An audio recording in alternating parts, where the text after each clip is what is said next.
elabora esta teoría que consiste en que todos los problemas que cada uno tiene se los debe a problemas heredados por los antepasados. Entonces, por ejemplo, si yo sufro de miedos, de una ansiedad, tiene una raíz en los antepasados. Entonces, para curarme o sanarme de eso, tengo que sanar todo lo de los antepasados. Y ahí viene ya la historia un poco extraña. Hay presencia de espíritus malignos y espíritus de los muertos en las constelaciones familiares. Es más, los rituales chamánicos y las constelaciones son muy similares. No, lo importante es amar, pero amar ¿qué y por qué y de qué? Cuando somos bautizados, somos hijos de Dios. La vida divina, la vida de la gracia está en nuestros corazones y va a buscar ayuda en cosas que no son de Dios.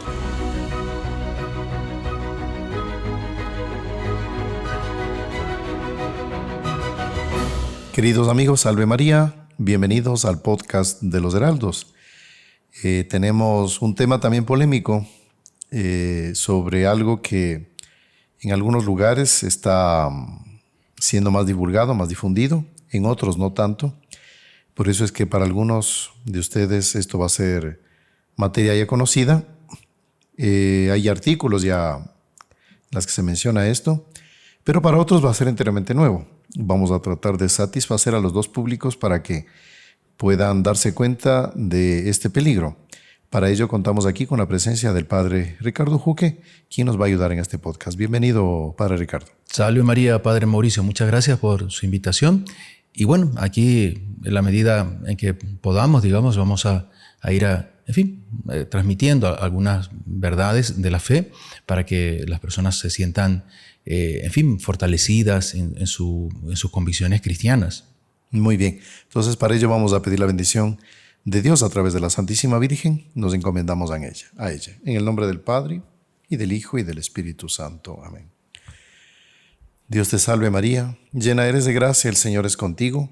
Bendita tú eres entre todas las mujeres, y bendito es el fruto de tu vientre, Jesús. Santa María, Madre de Dios, ruega por nosotros pecadores, ahora y en la hora de nuestra muerte. Amén. Sagrado Corazón de Jesús, en vos confío. Nuestra Señora de la Antigua, ruega por nosotros.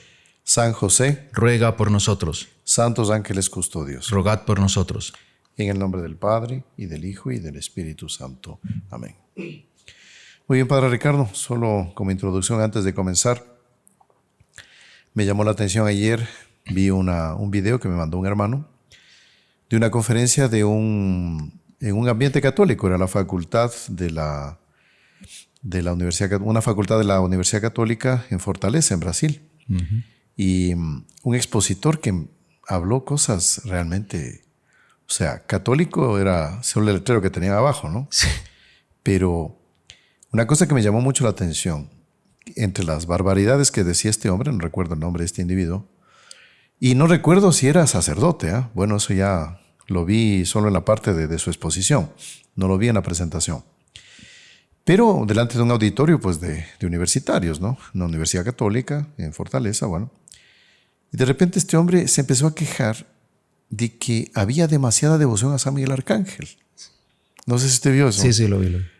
Cosa de locos. O sea, dice, mire, entonces él asociaba más o menos la lógica de este individuo era esta, que los católicos no debemos ser, digamos así, combativos, provocadores, no sé los términos que este individuo quiera colocar. Pero entonces que uno de esos modelos de provocación es San Miguel Arcángel. Es una cosa que es inacreditable. O sea, es enseñarle a Dios cómo tiene que hacer las cosas. Digamos. Exactamente. Entonces, quejándose de que por qué ahora en Brasil la novena más vendida es la de San Miguel Arcángel, que eso no puede ser, que es un modelo beligerante, que no es cristiano. ¿Cómo que es eso? Oiga, Satanás debe estar contento con esa charla, ¿no? Claro. Debe haber quedado muy, muy feliz porque... Pero bueno, aquí nosotros que hicimos la Cuaresma de San Miguel, pues con esas declaraciones nos sentimos muy alcanzados, ¿no? Porque ¿cómo va a atacar a San Miguel? Pero bueno, muy bien, vamos a entrar aquí al tema que nos hemos propuesto porque hemos recibido peticiones ya hace algún tiempo para tratar de este tema. No lo hemos hecho porque realmente el tema es muy complejo, muy profundo, pero ya después de algún tiempo de de estudio y preparación, pues queremos exponerles a ustedes, no como especialistas en psicología, ni terapeutas, no. Los ponemos como sacerdotes. Entonces, ustedes tienen que enfocar esto desde nuestro punto de vista sacerdotal, desde el punto de vista de la salvación de las almas. En ese punto tiene que enfocar. Puede haber imprecisiones aquí, puede haber una exposición incompleta sobre este tema, porque también no nos queremos meter en la parte técnica de esto. Pero es esto que se llama las constelaciones familiares, ¿no? ¿De qué se trata esto? Es un individuo llamado Bert Hellinger que nace en una familia católica y él tiene una vida militar en la que se enrola en el ejército alemán y coincide con la entrada de los nazis, del nazismo, y el combate por Hitler. Y llega este individuo, pues ya vamos a ver las palabras de él, a justificar de alguna manera los crímenes de Hitler, ¿ya? Y del nazismo. Bueno, este individuo tiene una vida curiosa porque después de que lo enrolan en el ejército, o él se enrola, lo toman preso, se escapa en Bélgica y luego se hace sacerdote en una congregación que tiene inspiración benedictina, y a él lo mandan a Sudáfrica en 1953. Y aquí es lo que llama la atención es esto. Él allá en Sudáfrica, dicen algunos autores de sus biografías, que a él le llama mucho la atención los rituales de los zulúes, esta tribu africana pues que es famosa. Y hablemos de tribus zulúes, pues no hablamos de una tribu de raíz cristiana, raíz católica. Pero dice aquí uno de los artículos en los que me baso para esta exposición, dice que a partir de los cuales, de ese contacto con los rituales zulúes, dio forma a su propuesta terapéutica, a esto de las constelaciones familiares. Como usted sabe, el padre Ricardo Huque, pues a los alemanes les gusta pensar mucho, ¿no? Elaborar doctrinas y todo. Sí, el doctor Plino siempre resaltaba eso, ¿no? En fin, de cada pueblo tiene sus particularidades, sus peculiaridades, y al alemán le encanta pensar. Claro, para el alemán lo ideal sería tener un lugar así, no sé, en medio del bosque, en una montaña, donde se recluye para pensar, porque él le gusta y tiene buena cabeza. Pero a partir sobre todo del protestantismo, cuando Alemania en una buena parte cayó en el protestantismo, ellos perdieron un poco, o sea, comienzan a elucubrar teorías, pero sin mucho contacto con la realidad. Claro. Entonces fallan en las premisas.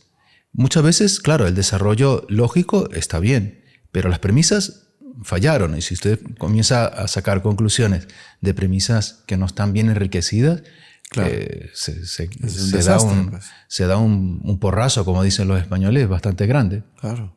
Sí, y fíjese que, bueno, usted que tiene también algo de sangre alemana, padre Ricardo, usted habrá visto que los grandes sistemas doctrinarios, filosóficos, en buena medida son de alemanes, Sí. No son. Entonces, por ejemplo, el marxismo, pues parte de alemanes, ¿no? El Sí. materialismo dialéctico de Hegel, Sí. tenemos a Feuerbach, tenemos, Sí. en fin. Sí, los filósofos alemanes son, y a veces son muy, por así decir, prestigiados. Y a veces son difíciles de entender porque son elucubraciones tan abstractas, que no tienen contacto mucho con la realidad, que son difíciles de comprender. Y es interesante que el doctor Pino también comentaba que la vocación de Alemania era hacer apostolado en Oriente, expandir el Evangelio hacia Oriente. Qué bonito. Era la vocación, por ejemplo, de la orden teutónica, ¿no? Que fue la orden de caballería. Una orden de caballería fundada en la Edad Media justamente para hacer ese apostolado, donde comenzaron por Lituania, en fin, Estonia, todos esos países a expandirse. Pero lamentablemente la orden teutónica cayó en el protestantismo y desapareció. Lamentable. Y los alemanes, en vez de hacer apostolado con Oriente, se infeccionaron de todas las doctrinas de Oriente gnósticas, digamos. Sí. Y claro que no estaban así más o menos diseminadas, pero no estaban transformadas en un cuerpo doctrinario. Claro. Y los alemanes, impregnados de esos esoterismos, ocultismo, sobre todo de la India, lo transformaron en una doctrina. Y los nazis tuvieron parte en eso. Ellos fueron hasta la India y tomar la suástica, viene por ejemplo de la India. Claro. Esa esvástica es un símbolo propiamente budista y que tiene una raíz panteísta. Bueno, aquí, como estamos en gran medida hablando para amas de casa y todo, pues tal vez es muy complejo profundizar ese punto ahí. Sí. Pero es bueno saber que el símbolo nazi de la esvástica no es alemán. No. Es de Oriente, es de la India, es de todos esos países que tienen filosofías. Y de ahí nace el yoga, de allá nace... tienen la raíz del Reiki, etcétera, etcétera, ¿no? Sí. Bueno, entonces volviendo al tema de este individuo, Bert Hellinger, este hombre abandona el sacerdocio, toma estas ideas de los zulúes y empieza, y hablando de ritual zulú, aquí hablamos de algo esotérico, con mucha presencia preternatural, porque si ustedes observan, y aquí queremos comentarles esto, hay algo curioso en el África, que allá la gente es muy religiosa, como el latinoamericano, pero pues hay una buena cantidad de rituales que son medio satanistas, ocultistas, que invocan espíritus, se les aparecen, y por esa razón, y esto lo comenta el padre Gabriel Amort, él decía que de los rituales diabólicos que se hacen y por los cuales personas han quedado endemoniadas, poseídas, él menciona la macumba como una de las más fuertes acciones diabólicas. Y la macumba viene ¿de dónde? Es un rito de afrodescendientes en Brasil, y justamente tiene su base en el África. Entonces tenemos como raíz africana la macumba, la santería, que se ha divulgado mucho en Cuba, en Venezuela y otros países, lamentablemente. La santería tiene mucho parentesco con la macumba, y el vudú. El vudú, que es característico de Haití. Ahora hace poco conversaba con unas hermanas religiosas nuestras de República Dominicana, y pues ellas pues hablan con propiedad. O sea, él no sabía que la capital de Haití, que es Puerto Príncipe, el nombre completo es Puerto Príncipe de las Tinieblas. Qué bárbaro. Claro, cuando uno escucha Puerto Príncipe, oye, qué bonito, Puerto Príncipe, nada. Es Príncipe de las Tinieblas, o sea, Satanás. O sea, la capital de un país está en honra a Satanás. Qué bárbaro. ¿Sí? Cosa bonita, por ejemplo, al contrario, países hispanoamericanos, lusoamericanos, de habla portuguesa, que tienen nombres siempre católicos. Entonces, por ejemplo, es muy bonito una capital hermosa como es Asunción en Paraguay, es la Asunción de la Santísima Virgen. Claro. O sea, es una ciudad que nació bajo el manto de María Santísima. Una ciudad que en el mundo creo que no hay otra, tal vez no conozco, pero por lo menos de Latinoamérica, que nace bajo la protección de San José de Costa Rica. Qué bonito. Claro. ¿No?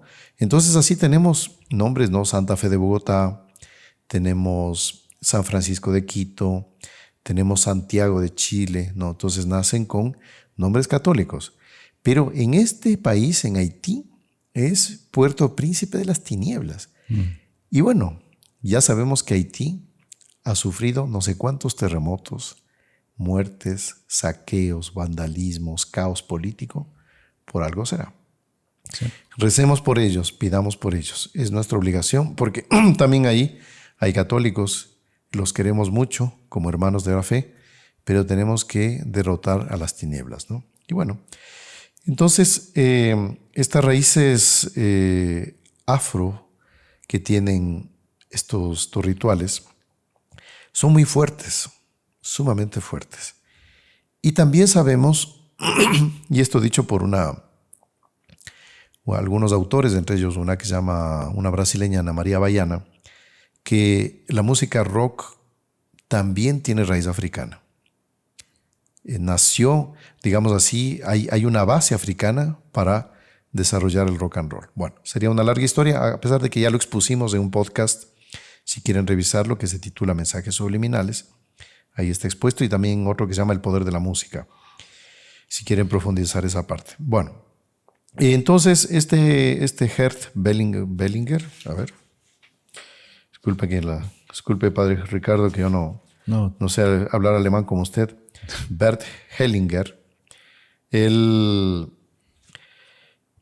elabora esta teoría que consiste en que él dice que todos los problemas que cada uno tiene se los debe a problemas heredados por los antepasados. Entonces, por ejemplo, si yo sufro de miedos, de una ansiedad X, algún trauma, de inseguridad, un trauma, lo que sea, y hagan toda la lista de lo que ustedes sufran, tiene una raíz en los antepasados. Entonces, para poder curarme o sanarme de eso, tengo que sanar todo lo de los antepasados. Y ahí viene ya la historia un poco extraña. Claro. En las sesiones estas de constelaciones familiares, que hay de varias modalidades, pero en esencia es esto, hacen que la persona esté delante de el constelador, que es el médico, comillas, de esta historia. Sí. Yo sé que hay personas que han practicado esto de las constelaciones familiares y que no han sufrido consecuencias como las que vamos a comentar ahora, así dramáticas, pero una buena parte, y no pocos, ya han sentido aquí cosas extrañas y que tienen que ver con estos rituales afros también. E inclusive, aquí un autor dice que las constelaciones familiares están muy conectadas íntimamente con el Reiki. ¿No? Entonces, el Reiki, que está conectado con el yoga, en fin, todos son prácticas aparentemente terapéuticas, médicas, pero que tienen un fondo espiritista, preternatural muy fuerte. Bueno, ¿en qué consiste estas constelaciones familiares? Que la persona le dice al constelador, mire, yo sufro de esto, y el otro le pregunta, bueno, ¿y quiénes en su familia tienen esos problemas, sus antepasados, qué problemas tuvieron? Bueno, y ahí empieza. Entonces la persona, y esto lo vi en un video hecho en España, hay una señora que se metió de lleno en el Reiki y automáticamente del Reiki la conectaron a constelaciones familiares. O sea, había una conexión muy fuerte de las dos. O sea, la una la recomienda a la otra, ¿no? Bueno, y ahí ella dice que fue colocada en un lugar de una sala con otras personas que estaban sufriendo lo mismo o cosas parecidas de ciertos traumas, qué sé yo. Entonces, ella tuvo que hacer como una especie de oración, porque hablan de las energías, ¿no? Uh-huh. El constelador le dice, bueno, ahora cada uno va a recibir una energía. ¿Qué es lo que sientes? ¿Qué energía sientes? Bueno, y ahí empieza. Después vamos a aplicar a fondo el cuadro de esto. Ahí la persona dice que el problema fue con un abuelo, con una tía, que ella escuchó que un tatarabuelo había hecho no sé qué. Y el constelador elige a personas del lugar para que hagan el papel de ese pariente. Sí. Y supuestamente tiene que estar con esta persona afectada, que será un descendiente, un nieto, bisnieto, lo que sea, o sobrino o hijo. Y ahí él hace unas fórmulas sanadoras para como que cortar ese flujo de energía negativa hacia el que está traumado. Bueno, pero esta señora contaba que en un determinado momento, hay varias modalidades, ya le digo. Hay unos que hacen, por ejemplo, con muñequitos, así que recuerde el vudú, ¿no? Uh-huh. Que la persona tiene que hacer muñequitos de estos parientes, juntarlos o dibujarlos. Bueno, pero esta señora contaba que le pidieron cerrar los ojos y que coloque, y todo en un ambiente medio de penumbra, ¿no? Uh-huh. Una cosa así misteriosa, extraña. le pide que coloque detrás de sus espaldas mentalmente a sus parientes y los mentalice y los tenga detrás de él. Y ahí esta señora dice, esto está en un video impresionante, dice, y yo sentía que había gente detrás mío. Y sentía como que me presionaban. Bueno, ahí la señora dijo, oiga, esto está extraño. Porque todos los que están físicamente están delante mío, no detrás mío. Y ahora yo lo siento a un montón de gente atrás mío. Bueno, la señora salió con dolor de cabeza, dolor de estómago, o sea, con la típica tipología, síntomas de la acción preternatural. Sí, infestada, como se dice, ¿no? Infestada, está cargada. Bueno. Y a partir de ahí, ella dijo, no, esto está pesado, esto yo ya no quiero saber más. Y bueno, pero en el fondo, ¿qué es esto? Esto es un tipo de espiritismo. Y hablemos de otro término, es como una ouija. ¿Sí? ¿Por qué? ¿Por qué?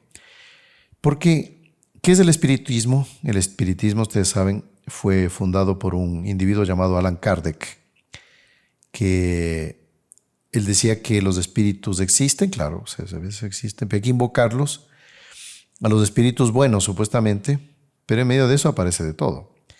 Y el espiritismo es una práctica muy fuerte. Esto fue muy practicado en el siglo XIX, inicio del siglo XX, y trajo consecuencias gravísimas de posesiones diabólicas, etcétera, etcétera. No sé si se acuerda, padre, ese hecho de la vida de doña Lucilia, que ella era pequeñita, tendría que 4 años, y estando, vivía con los padres en el campo, en Pirasununga. Y bueno, iban, los familiares los tenían en la ciudad de San Pablo, y un día, yendo a visitar a los familiares, en la casa, que era justamente inicios del siglo XX, ¿no?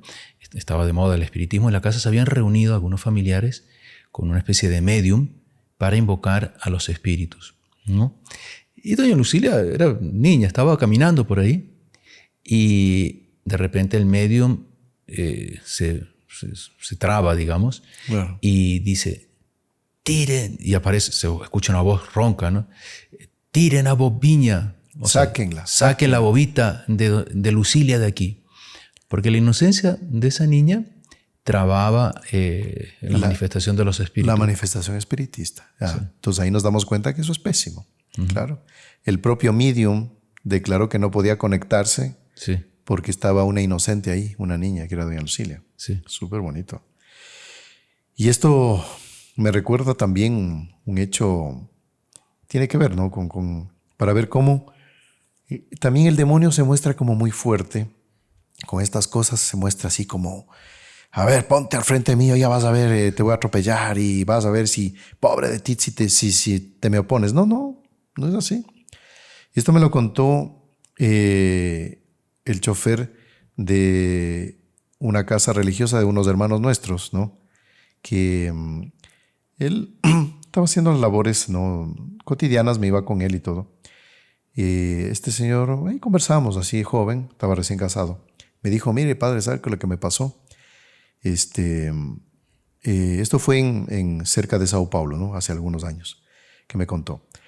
Me dice, mire, yo me cambié de casa y me fui con mi esposa a un lugar, bueno, desconocido, estábamos recién conociendo a las personas, todo. Y mi esposa se hizo amiga de una señora que vivía ahí junto. Y estaban amigas ahí conociéndose, bueno. Cuando una vecina de al frente, recién llegadas, ya en 2 o 3 días de llegar, les invita, y decía, mire, tenemos una reunión del barrio acá. Y ellas, bueno, mejor, porque ahí vamos a conocer a todo el barrio, bueno. Y pasó al frente. Cuando ella dice, bueno, habían sillas puestas en círculo, empezó a llegar la gente vestida de blanco. Ya se dio cuenta que estaban por hacer una sesión de macumba.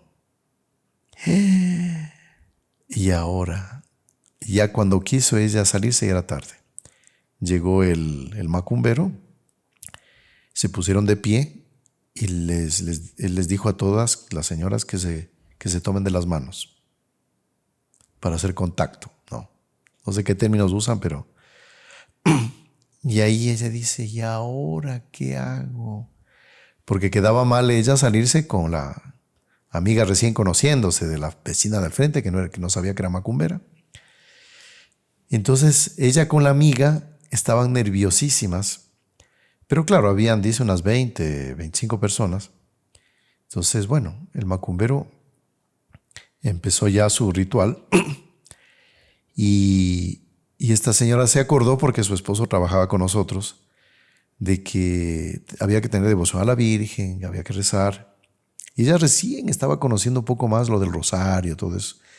Entonces dice, bueno, voy a rezar un Ave María, se dijo interiormente. Empezó a rezar el Ave María. Pero todo en silencio, o sea, todo el Claro, mundo claro. mudo. Y ella cerraba los ojos, pero todos tenían que cerrar los ojos, más macabro todavía. Y empezó a rezar el Ave María. Cuando acaba el Ave María, ni acabó el Ave María.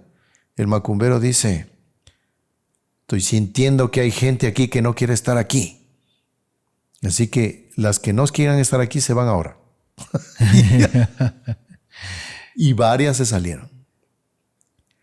Pero para ver, con un Ave María Sí, claro. se cayó la señal.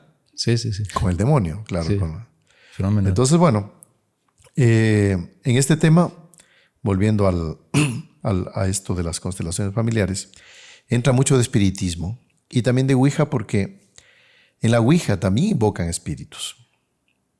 ¿Ya? Y lo inocente del asunto, comillas, no, voy a invocarle a mi familiar. No se puede. Eso está en el libro de Samuel. El libro de Samuel, o sea, se recalca lo que ya Dios antes en el Antiguo Testamento había dicho, que no invoquen a los muertos, que no invoquen a los espíritus. Y tenemos aquí... O sea, distinto de rezar por los... Claro. Y de pedir la intercesión de los santos, porque esa oración va hacia Dios. Y los santos son intercesores, digamos. Claro, claro.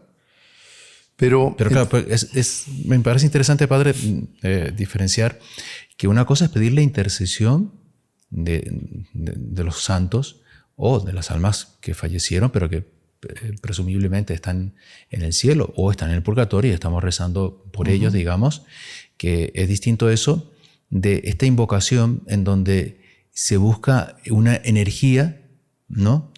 Que medio que no sabe indefinida, qué es, claro. ¿no? Y que en el fondo, y para una cuestión egoística, ¿no? Para instrumentalizarla para un beneficio personal. Un problemita, no sé ¿no? qué, claro. No sé, es distinto, pero es parecido. Sí. O sea, claro, el demonio siempre anda disfrazando lo que quiere hacer, haciendo lo que se parezca a lo que es verdadero, ¿no? Es la mezcla del trigo con la cizaña, que no es enteramente falso, pero tiene una mezcla que es un desvío que la persona sin darse cuenta comienza a caminar. Digamos, al principio el desvío es pequeño, pero después termina en la adoración al demonio, ¿no? Sí. Y en esto yo sé que hay gente que va a esto inocentemente. Sí. O sea, no lo hace por maldad ni porque quiere entrar en un ritual extraño, no. Sí. Va porque supuestamente estas terapias curan, pero invariablemente, y esto comentan muchas personas, tanto los que han hecho Reiki, que han estado en el yoga, estas cosas levemente desaparecen, estos problemas que cada uno tiene, y después vuelven con más fuerza. ¿Y cuál es la lógica? Bueno, como yo ya me alivié con esta terapia, vuelvo a ella. Pero el hecho es que la persona, mientras más vuelve, más se hunde. Claro. Más se hunde, más se hunde, más se hunde. Y me impresionó, por ejemplo, hace poco tiempo nos escribió un señor comentando el podcast del Reiki. Él dice, mire, yo fui una de las víctimas del Reiki. Un amigo mío muy cercano me empezó a hacer estas pseudoterapias, ¿no? Porque también vamos a eso, hay muchos críticos, científicos, psicólogos, profesores de universidades americanas, inglesas, que cuestionan estas constelaciones familiares. Esto no es ciencia, esto no es medicina, esto no es nada. Uh-huh. Esto es un embuste, un engaño. Bueno, aquí hay autores, si en algún momento tú quieren. Bueno, mencionémoslos. Hay un profesor de la Universidad de Emory, llamado Scott Lilienfeld. Y también un inglés que escribió en un periódico The Guardian llamado Chris French. Ellos cuestionan seriamente estas terapias, ¿no? Y así hay otros autores, solo les doy estos de ahí para poder continuar. El hecho es que los que hacen esto no hacen por maldad, van allá ingenuamente. Pero después de estos alivios, uno queda enganchado con estas terapias. Y cada vez que uno va, bueno, no te curaste bien la última vez, entonces vamos a hacer algo más profundo. Y ahí lo empiezan a adentrar en la persona en el ocultismo. Bueno, y este señor contaba eso, que él se curaba un poco con el Reiki, se aliviaba, le volvía el mal y volvía nuevamente donde el amigo que haga Reiki. Iba así, iba así, se mejoraba, empeoraba, mejoraba, empeoraba. Y cada vez que se dio cuenta, bueno, él ya se preocupó cuando dice que un señor normal, una persona común y corriente que estudió, que trabajaba, dice que en un determinado momento en su casa le dio deseos de tomar un cuchillo y matar a los familiares. Dice, pero que era una ira y unas ganas de agarrar el cuchillo y matar a todo el mundo. Pero que él decía, ¿pero qué me está pasando? No soy yo, digamos. No soy yo. Salía a la calle con una ira y decía, yo quería matar a todos los que se me asomaban. Y ahí usted puede entender por qué estos asesinatos que hay, por ejemplo, en Estados Unidos, de un tipo que entra a un colegio, una universidad y ametralla a todo el mundo, o un tipo que acuchilla en la calle al que se le pasa, un individuo que empieza a disparar a quien sea, pero por el gusto de matar. ¿No será que esta gente que no practicó algún ritual ocultista, satanista, un reiki o qué sé yo, cuántas cosas de estas? Pero este señor contaba que cuando él, debe haber sido el ángel de la guarda, pensó, dijo, ¿qué me está pasando? Y ahí vinculó con el reiki. Ahí corté con mi amigo y desapareció la ira. Qué increíble. O aminoró por lo menos ya esos deseos de matar y todo. Bueno, entonces este tipo de prácticas no son recomendables. Hay mucho de espiritismo, lo de la Ouija, vuelvo al tema, que es un tablero, ponen una especie de madero donde todos colocan las manos o los dedos y hay unas respuestas, sí, no, y otras cosas ahí que no conozco bien. Entonces invocan a los espíritus y el asuntito entre varios se va moviendo sin que nadie haga fuerza. Entonces dicen, mira, mañana vamos a tener examen, no, si son estudiantes. Entonces se mueve el asunto el sí o al no. Y así otras cosas. Bueno, entonces este tipo de cosas automáticamente, y esto ya lo comentamos otra vez, en la Ouija, el 100% de las personas que hacen Ouija quedan poseídas. El 100%. El 100%. Ahí no hay mucho chance. Por lo menos le hablo de los casos que conozco. Uh-huh. Puede ser que alguien me diga, mire, sí, yo hice, pero no quedé tan mal. Tan mal. Al final queda mal. Sí. Bueno, pero todo eso se puede romper, digamos. O sea, lógico, claro. La oración, los sacramentos. Uh-huh. Y eso es lo que siempre recomendamos, ¿no? Bueno, solo para terminar de este individuo, Bert Hellinger, él justificaba, dicen los autores que, de acuerdo a los dichos y escritos de este hombre, que él justificaba de alguna manera la violación o el incesto. Qué bárbaro.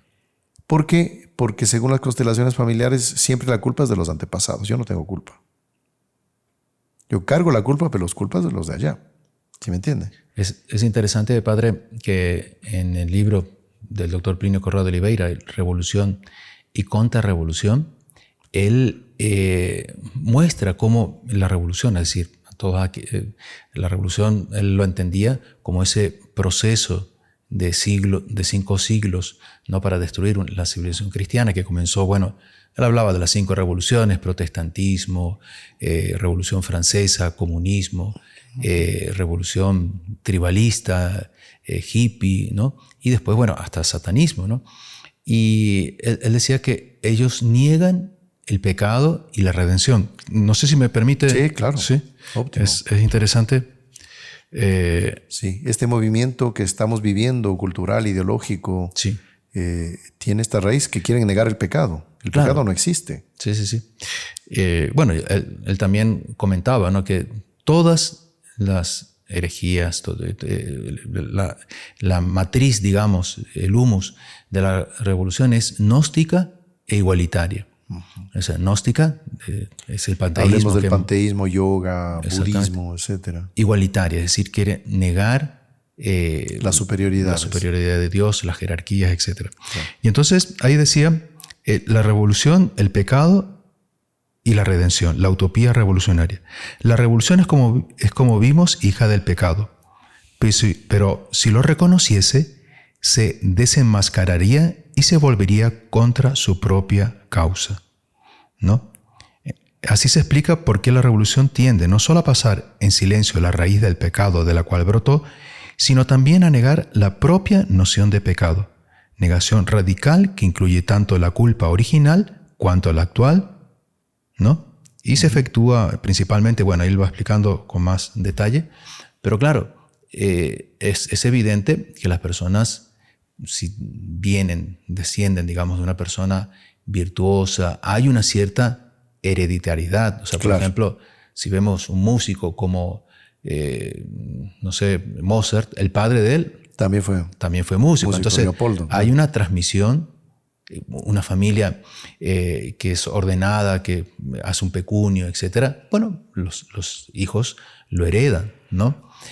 También así, de alguna manera, los vicios de los padres, de los antepasados, tienen su efecto, ¿no? Entonces, un hijo que tiene la desgracia de que su padre sea borracho, él va a tener una cierta tendencia al trago, ¿no? Eso nadie niega, eso es innegable. Eso es innegable.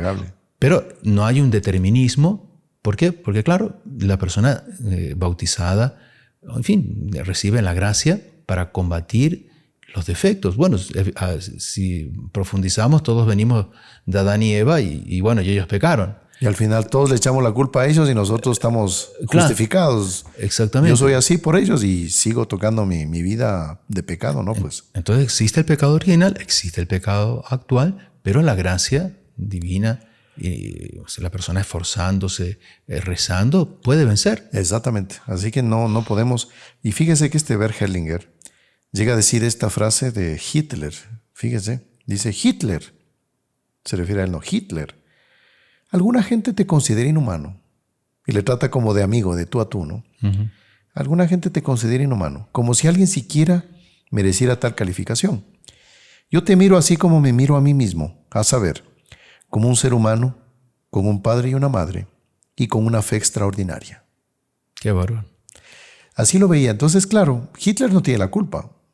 No. Los monstruos, los mayores que vinieron, tienen la culpa es de los antepasados. Entonces se acabó la noción del pecado. Y por tanto, ¿para qué la redención? ¿Para qué? Exactamente. ¿Para qué nuestro Señor Jesucristo? ¿Para qué murió en la cruz? ¿Para qué murió en la cruz si no hay pecado? Sí. Y eso, lamentablemente, estas ideas se han entrado en la iglesia también. En la iglesia, entonces ya están habiendo movimientos. Una falsa iglesia, ¿no? Exactamente, es como una falsa iglesia que está diciendo que no, antes era pecadora, ya no es pecado.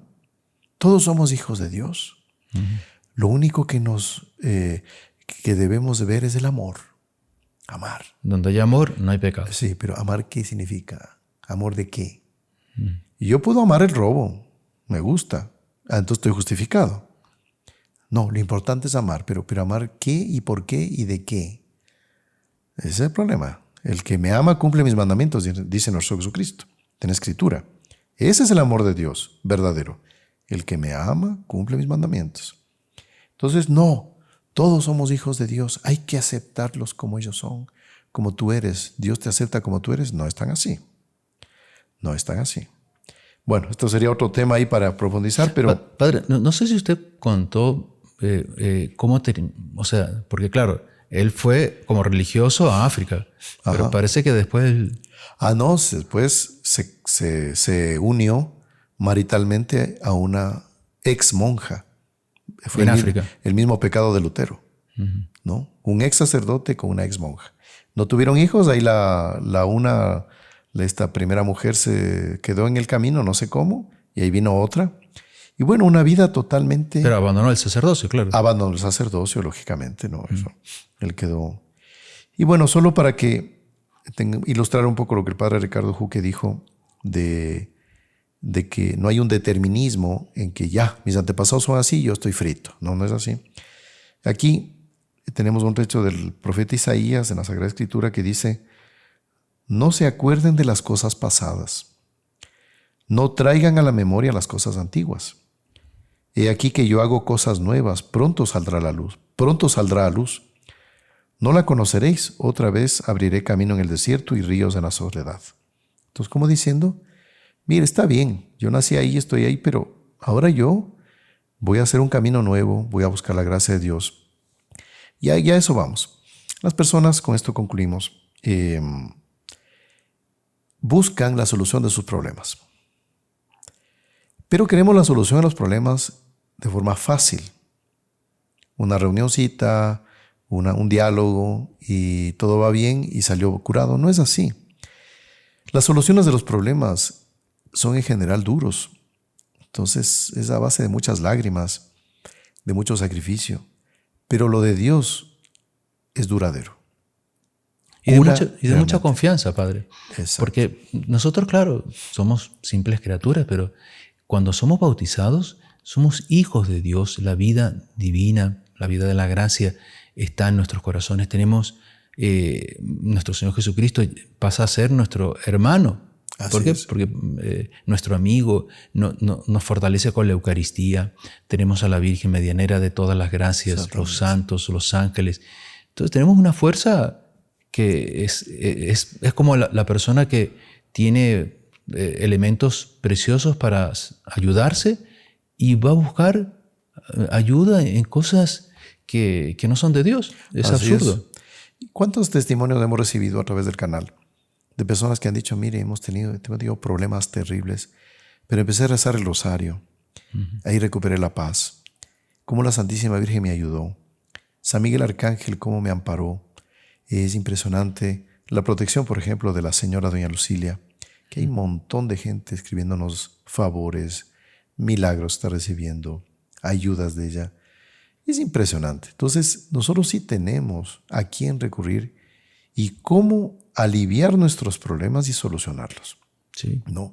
Por designio de Dios, puede ser que Dios no me conceda, por ejemplo, salir de un cáncer, por decir algo. Que este es el fenómeno que el doctor Plinio decía que acontecía en Lourdes.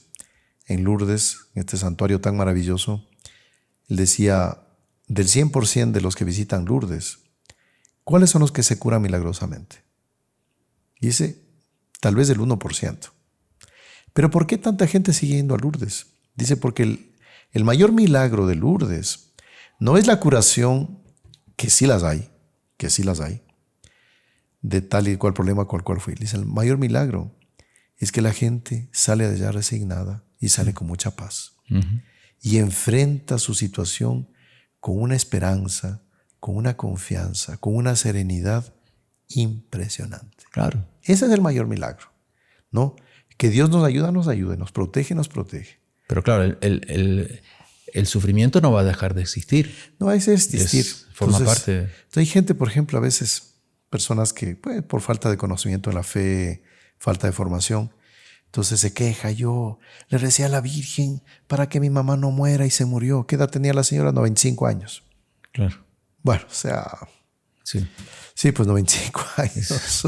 O sea, en algún momento... y esa oración no se perdió porque la Virgen intercedió para que muriese bien, se salve. En fin. Sí. O sea, entonces, no muera a los 25, morirá a los 100, pero va a morir. O sea, al fin y al cabo, no, nadie se escapa. Pero bueno, entonces por eso confiar mucho en Nuestra Señora, pedirle auxilio de ella. Todos los problemas se resuelven a base de la oración. Oración. ¿Quién dice esto? San Alfonso María de Ligorio. Recurramos al Santo Rosario diario, a la Sagrada Eucaristía, comulguemos, confesémonos, usemos los sacramentales, las medallas, los escapularios, etcétera, etcétera. Y bueno, solo para los escépticos, porque sé que hay escépticos también que dicen, bueno, esto de padre ya se pasó, pues no, este asunto de las constelaciones familiares no es tan así, padre, por favor. Voy a leer la afirmación de un alumno de Bert Hellinger, que escribe un libro que se llama La sanación viene desde fuera. Es un alumno, o sea, es un admirador de Bert Hellinger, y que practica las constelaciones familiares a más no poder. Y él dice así: hay presencia de espíritus malignos y espíritus de los muertos en las constelaciones familiares. Es más, los rituales chamánicos y las constelaciones son muy similares. Y habla de espíritus malignos, ¿no? Así es. Espíritus malignos, chamanes, no limpias, lo que sea, todo lo que se deriva ahí. Y las constelaciones familiares se juntan. Así que este comentario apenas para los escépticos, ¿no? Y bueno, y para terminar, cómo este asunto tiene relación con espiritismo, pues en el Catecismo de la Iglesia Católica, pues tenemos en el numeral 21.15 y 21.17 que no se debe practicar ese tipo de cosas. Y la Escritura también dice eso. ¿Tiene el trecho o no? Sí, aquí está del Levítico, dice... No, del Catecismo tiene. No, está apenas la citación. Ya. Lo que voy a leer ahora es el trecho bíblico que dice del libro de Levítico 19, capítulo 19, versículo 31. No os volváis a los mediums ni a los espiritistas, ni los busquéis para ser contaminados por ellos. Yo soy el Señor vuestro Dios. Interesante. Así que, bueno, dicho esto, pues, Padre Ricardo, le agradezco ahí su presencia. No, muchas gracias. En este podcast, el podcast de los Heraldos. Y aquí finalizamos otro podcast polémico con el deseo de hacerles bien. Yo no tengo nada contra estas personas, yo no las conozco, pero es bueno, de acuerdo a lo que hemos leído y sabemos, alertarles y ver las cosas en el blanco sobre negro, ¿no? Por el bien de nosotros, por el bien de nuestras almas, para prevenir a otros que no caigan en estos errores. Vamos a pedirle a la Santísima Virgen que nos proteja. Vamos a pedir con un Ave María. En el nombre del Padre, y del Hijo, y del Espíritu Santo. Amén. Dios te salve María, llena eres de gracia, el Señor es contigo. Bendita tú eres entre todas las mujeres, y bendito es el fruto de tu vientre, Jesús. Santa María, Madre de Dios, ruega por nosotros pecadores, ahora y en la hora de nuestra muerte. Amén. Sagrado Corazón de Jesús, en vos confío. Nuestra Señora de la Antigua, ruega por nosotros. San José, ruega por nosotros. Santos ángeles custodios, rogad por nosotros. En el nombre del Padre, y del Hijo, y del Espíritu Santo. Amén. Muy bien, queridos amigos, ha sido una alegría haber estado con ustedes nuevamente en este podcast de los Heraldos. No se olviden de compartir estos videos, dejar su like, suscribirse a nuestro canal y activar la campanita para recibir las notificaciones. Salve María, Padre Ricardo. Salve María.